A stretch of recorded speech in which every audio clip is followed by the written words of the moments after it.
Hi everyone, welcome to my channel. My name is Allie and I have been wanting to do this for a little while because I literally have like stacks like this kind of all around my room.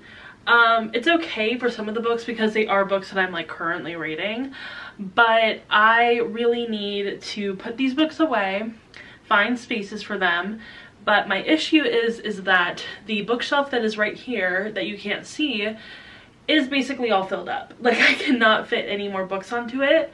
However, I do have a lot of space on this bookshelf towards the bottom because I have DNF'd quite a few books lately, or like gotten rid of some books, and I just have a lot of space. Also, I will say that I did just DNF this book, and that means that I have one less book on my bookshelves and more room. So I need to kind of do a little bit of a reorganization slightly. It's not going to be like a huge thing where I reorganize every single shelf on this bookshelf, because like that's typically what I would do if I was like going to reorganize my shelves.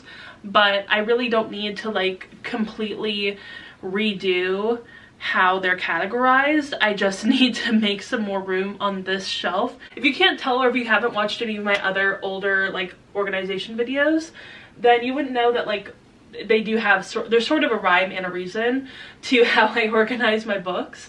So up here it's like fantasy. I have some more fantasy up here, Shakespeare, some more fantasy, more sci-fi, fantasy down here, etc, etc, etc. A lot of these are fantasy shelves, and then even over here is a lot of fantasy. And then this bookshelf is mostly contemporary romance, nonfiction, sort of like miscellaneous genres that I don't typically buy from. But I will say that recently I have bought more contemporary romance, literary fiction, etc. So I have like this one, Anna Maria and the Fox, which I just got from Book of the Month. Actually, like my last Book of the Month, because I did just cancel my membership. So technically one of my last ones, at least for the foreseeable future. And then if you watched my haul video, I have these from my haul that I need to find room for. We're definitely going to try to like kind of move some books over, shift everything. And I also did want to talk a little bit about some of the books that I have been reading lately. Like I said, I did DNF this book recently, which I was a little bit disappointed about because if you didn't know, this copy is really beautiful. Look at that, so gorgeous. However, I didn't realize that it was more of a dystopian fantasy, contemporary fantasy. I kind of knew that it was going to be contemporary fantasy, but I didn't think that it was going to have that dystopian flair to it, which I guess is my fault. I guess that's on me. Also, I just realized I did not put lip gloss on, so I'm gonna do that really quick. Okay. I hate when I forget to put lip gloss on, but anyway, put it on. It looks great. But I wasn't under the impression that this was going to be dystopian in any way. Like, I guess I didn't think about it. And unfortunately, I'm just not really in my dystopian era. I have honestly not been in that era since 2012, 2013. And this book actually reminds me a lot of the book Skylark. If you've ever heard of that book, I will put it up on the screen over here. And I read that book, I want to say in like 2012-ish, 2013-ish. And it was one of the last dystopian books that I read of that era, mainly because I ended up hating that book. Like, and that was around the time of my reading where I rated most books like 5 stars. If I completed it and didn't hate it, it was going to be a 5-star book. Sometimes a 4-star, but like it was typically 5. And I hated that book, and I think I gave it like a 2 or 3 stars, which is pretty low for that time period of my life when I was like 17. So I really hated that book, and it kind of reminds me a little bit of this one, and I think that's why I'm not loving it. And it also actually reminds me a lot of my dystopian work in progress that I had back in the day, back when I was in high school, where I came up with this like idea of a dystopian world where the weather has significantly changed and it's like very much like post global warming, if that makes sense. So it definitely reminds me a lot of that, and I didn't love it. Didn't love that. So and I wasn't really vibing with the main character, wasn't vibing with the writing style, so it's a little disappointing. But yeah, we're gonna get rid of this one. I was just a little bummed. I do know that a lot of people really love this book. It's highly regarded, so I'm not trying to say that it's a bad book at all. It's just personally for me, not really my thing. But if you really want like a current modern dystopian book, this one might be for you. And it's funny because it's not really described anywhere as dystopian, and also the reason I did pick it up was because it is for fans of Shea Earnshaw and folklore. So that's, now I'm thinking, I'm like, that's where I got that misconception that I thought it was going to be like a Shea Earnshaw book, because I love Shea Earnshaw's book. I can't, oh, it's up here.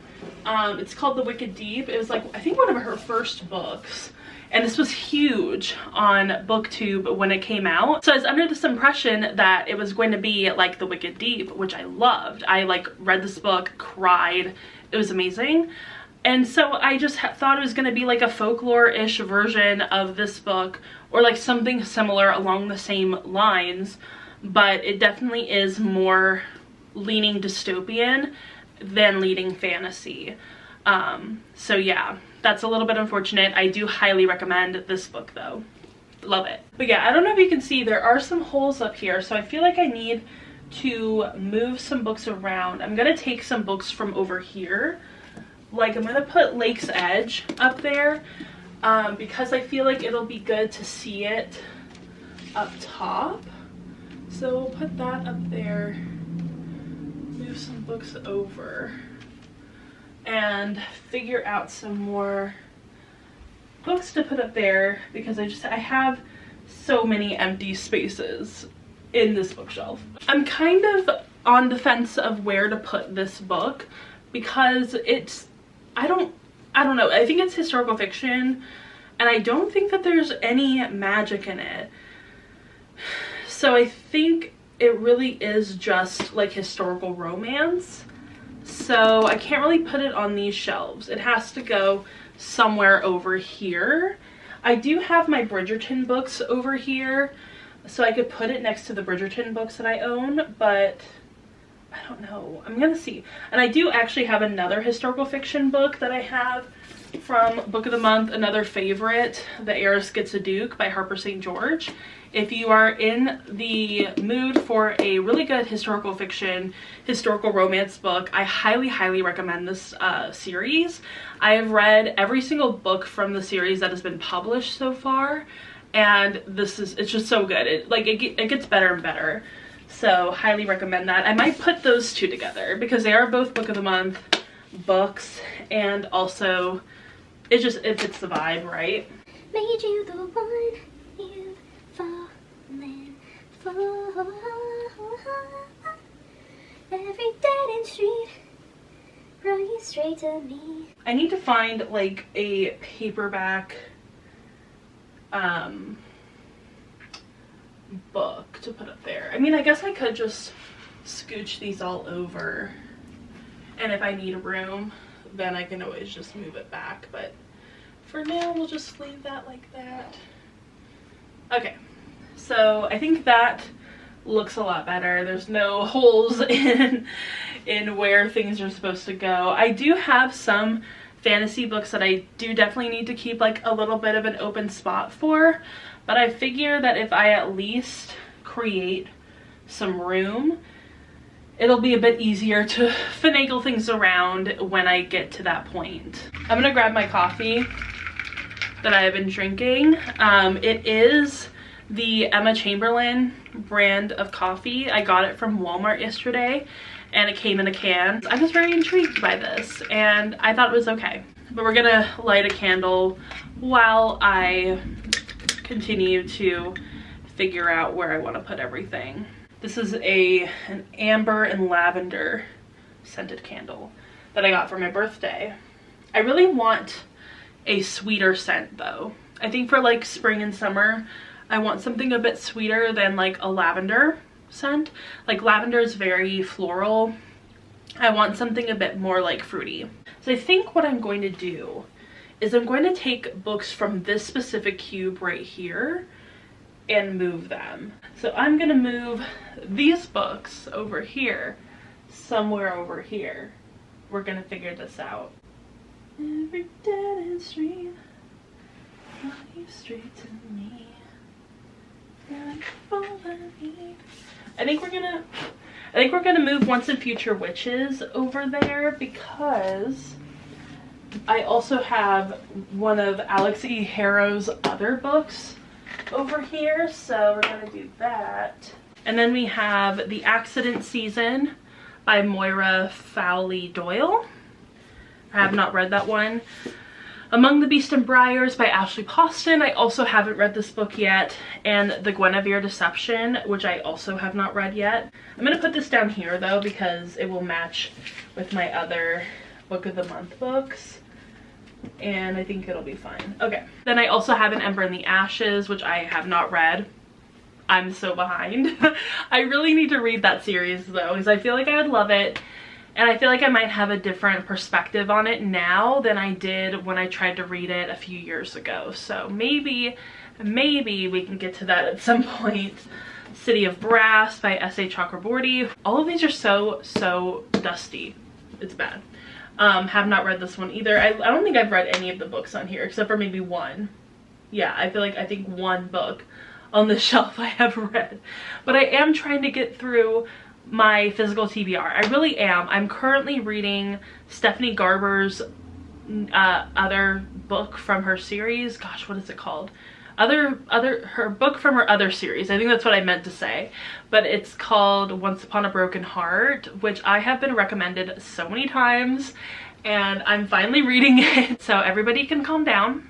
I am loving it. I'm 40% of the way through and oh my gosh, I'm obsessed. I'm obsessed. Like, we all knew this was gonna happen. I have met Stephanie Garber before. I met her at Y'all West in 2019 and she was absolutely amazing. She loved the fact that I had read all of her books as audiobooks and then bought them physically because I love them so much. I actually only own Caraval now because I'm like, I'm never gonna reread these physically, but I do have Caraval signed by her, so I was like, I'm gonna keep that because sentimental value. She was so sweet. I'm gonna insert a picture of us together here. She was amazing. She's awesome.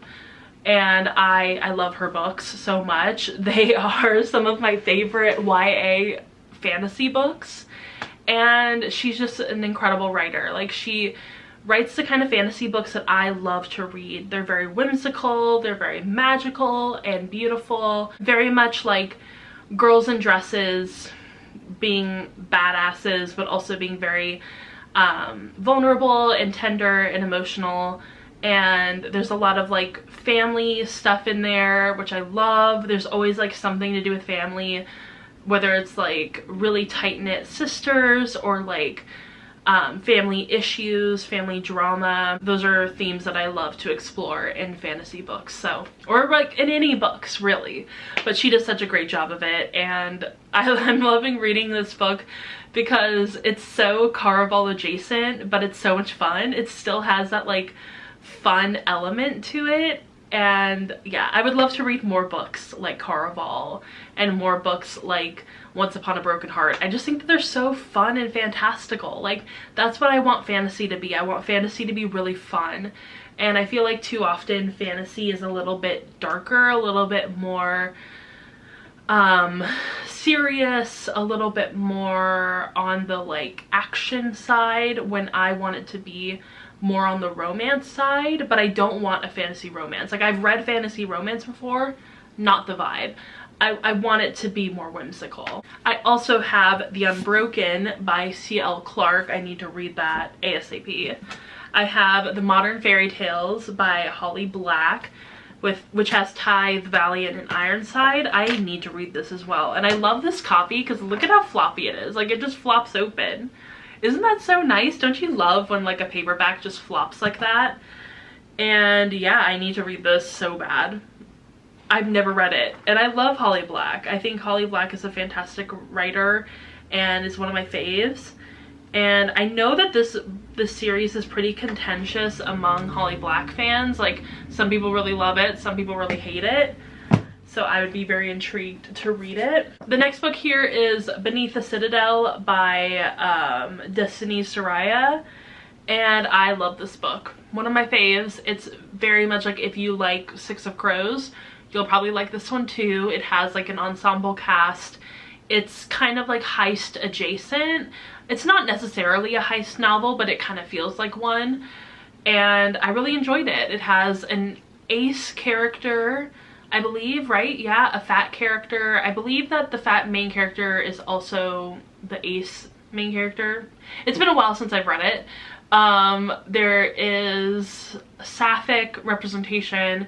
There is Achillean representation. Just a lot of diversity in general, so highly recommend this book. It's one that nobody ever talks about except for me and maybe a few other people. And then I have Ever the Hunted by Erin Summerell. This is one that I have been wanting to read for years, literal years. I haven't had it for that long, but I have been wanting to read this since forever, and I have never even picked it up, never even thought about picking it up. How can you track down a killer when he's the boy who stole your heart? Yeah, that sounds like me. That sounds like a me book. 17-year-old Britta Flannery is only at ease in the woods with her dagger and bow. She spends her days tracking criminals alongside her father, the legendary blah blah blah blah blah blah blah blah blah. Her father's dead.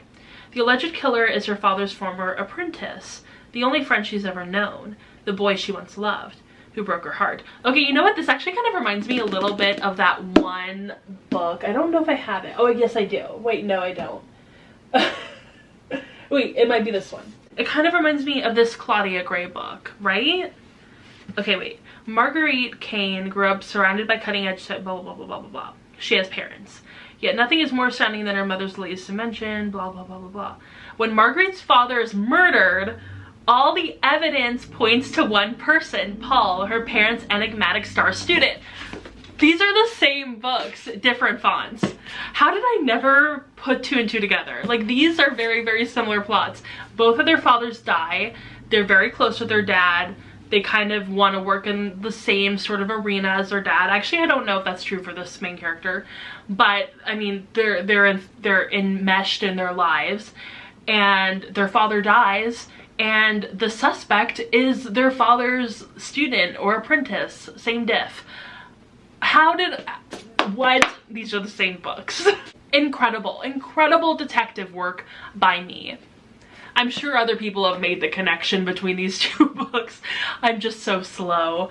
But yeah, I mean, this is another book that I really need to read. I actually have started it, and I liked what I had read of it, but I don't know what happened. I don't know. I mean, usually when I DNF a book like this, where I say that I liked what I read, but I ended up DNFing it, it's usually because I was in a slump. So you can't really hold me accountable for that.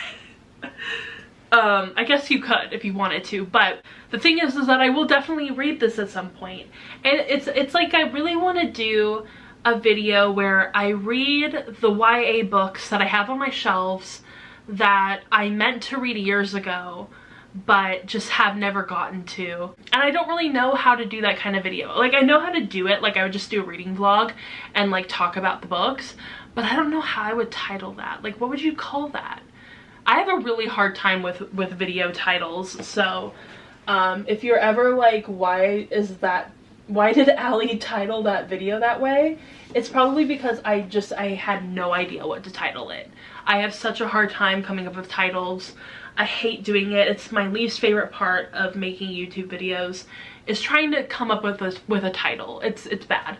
I can't do it. It's not something that, it's not the way my brain works. The next book I have is The Bone Shard Daughter by Andrea Stewart. Another book that I really need to read, and also another great floppy paperback. Look at how beautiful that is. Okay, hilarious. It is blurbed by Sarah J. Maas on the back.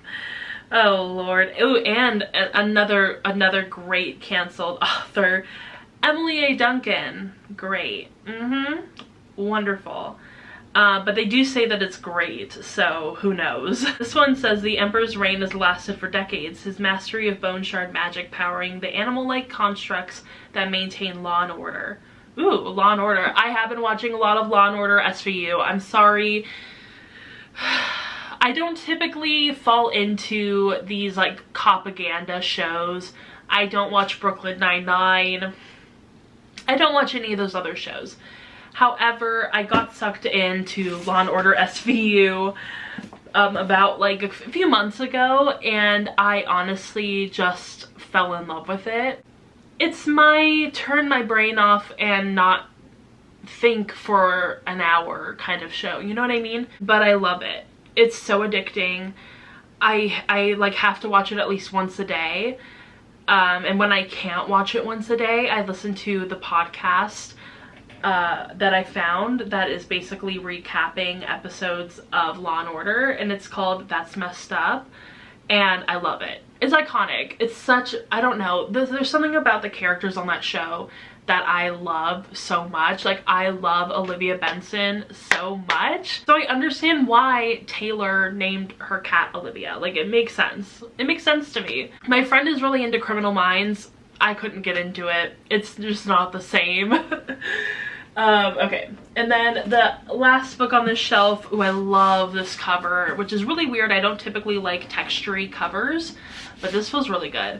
And that is The Rage of Dragons by Evan Winter. This is a book that I just don't know why I bought it, honestly. I think it was the hype was real. The hype was so real. And I do want to read it though.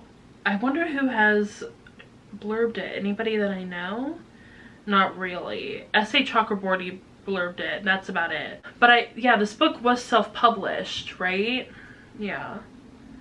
And then it became traditionally published by Orbit. And I have not read this book.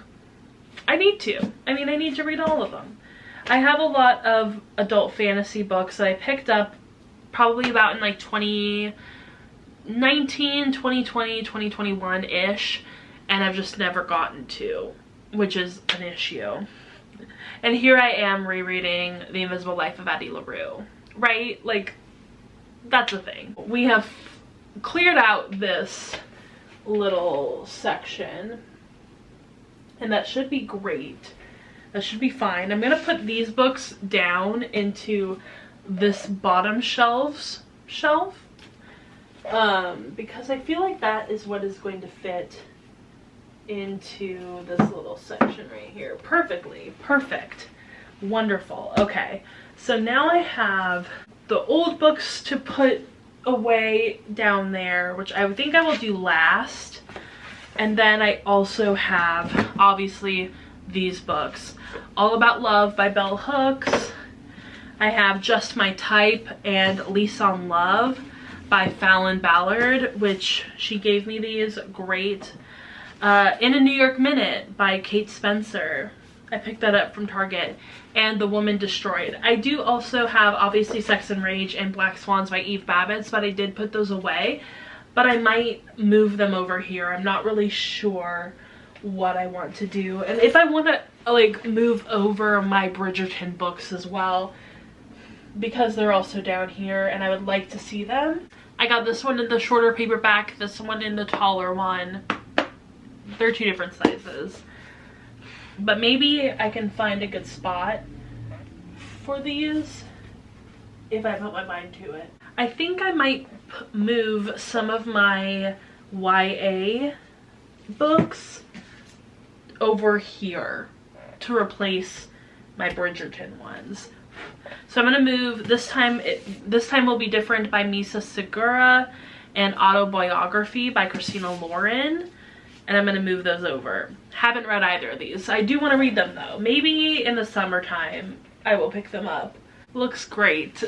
I don't know what the vibe is gonna be like for this shelf because I feel like there needs to be a vibe. I just have no idea what it should be. I'm going to move over a few of these books, I think, that are over here. Okay, so we have The People We Keep by Allison Larkin, and Dominicana by Angie Cruz. 2 Book of the Month books. I think we're gonna put these over here and make sure there's like a little spot for the other books to kind of go and sit on top of. And then we'll start to add these books on there. So I'm gonna put the 2 Bridgerton books on there first. Romance books. Maybe we'll do a bit of a romance shelf over here. We'll add it in New York Minute. These 2 as well. Twice in a Blue Moon by Christina Lauren. I might actually move all of these over there too. Okay, so we have Well Met by Jen DeLuca, The Ex-Hex, which I loved. Well, I didn't love it. I mean, I gave it a 4 stars, I think. It was pretty good. Anna Kay, which I think I also gave 4 stars. So we're gonna put these over here too. I'm gonna move The Stand-In by Lily Chu over there because I feel like that fits the vibe. Also, Life's Too Short by Abby Jimenez. I'm gonna move over here, and that should do it for this little square. I will show you at the end of the video. I just have to go change my battery because it is flashing. So now I just need to figure out what we're gonna do with this section.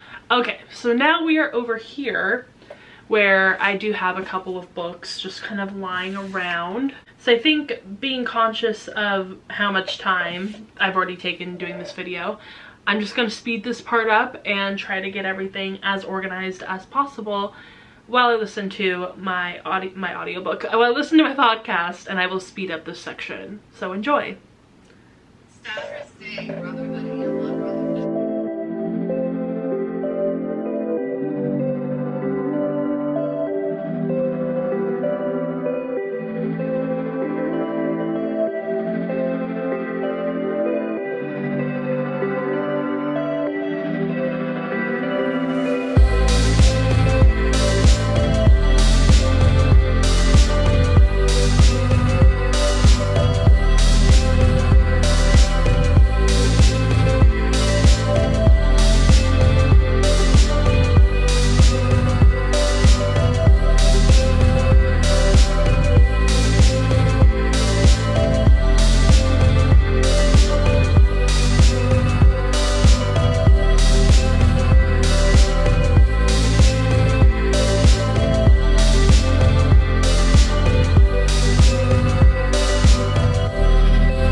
Okay, so I have completed my little reorganization. I don't know if you can see up there. Looks great. Everything fit pretty well. There's a couple of books that I couldn't really fit into the spots that I wanted them to fit into, so I just kind of like placed them in some spots. I guess I could put them back here like I did with these books, but I don't know, we'll see. But yeah, here is the new little section right here of some books. Also down there, there's some other books that I had to kind of move around. But I think this looks really good. I think they all kind of fit together. And I like that I have my Bridgerton books more on display than I usually do, which is nice. And then over here is kind of like the updated organization. Not too much changed, really just some moving of the books around. And I think that it looks great. I think that it looks fantastic. I guess things will definitely have to change once I finish some books and have to put them back on the shelves. But for now, I think it looks really good. I mean, it's as good as it can get in this moment. So yeah, that is the entire video of me reorganizing my shelves to make some more room and to get some of my book piles put away. I am so hungry. It is currently 3:45 and I have not eaten lunch yet. I did have a really late breakfast though, so that's why I kind of figured I would put off lunch for a little bit, but I am going to go eat some food, enjoy my lunch. So yeah, that's the entire video. I hope you all enjoyed it, and if you did, go ahead and give it a thumbs up and subscribe to my channel. Also, go ahead and follow me on Instagram, Twitter, Goodreads, Storygraph, TikTok. All the links are going to be down below, and I will see you all in my next video. Bye! Ooh, I thought it'd be me and you. Oh.